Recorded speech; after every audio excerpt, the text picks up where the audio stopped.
Un tribunale in piena regola con tanto di giudici, avvocati dell'accusa e della difesa e giuria. Ha avuto luogo così il processo all'Europa. Protagonisti gli studenti dei licei Fogazzaro, Quadri e Canova. Un ambizioso progetto inserito nell'ambito dell'alternanza scuola-lavoro che quest'anno, nel 60° anniversario della firma dei trattati di Roma, ha coinvolto i ragazzi in un'attività di educazione alla cittadinanza attiva, approfondendo il ruolo che riveste l'Unione Europea per gli Stati e per la vita dei cittadini. Un'accusa all'Europa, ma su quali punti principali?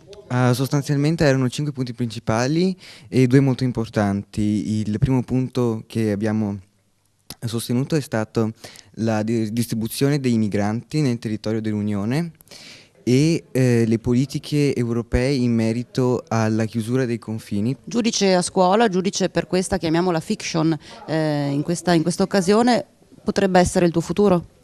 Sì, sarebbe una cosa che a me mi è sempre piaciuta e mi è sempre interessata. Che idea ti sei fatta di questa Europa tu?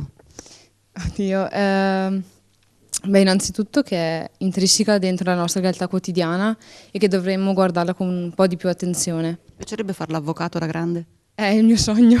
Volevo lanciare specialmente un appello a tutti i giovani, che è quello di interessarsi alla politica, interessarsi a quello che avviene all'esterno della scuola o comunque quotidianamente alla vita dei giovani, degli adulti e di tutte le persone che stanno all'interno dell'Unione Europea. E si lancia una frecciata alla politica. E la politica è distante dai giovani non per colpa sempre dei giovani, anzi spesso per colpa della politica che si rende inefficiente ad esprimersi coi giovani.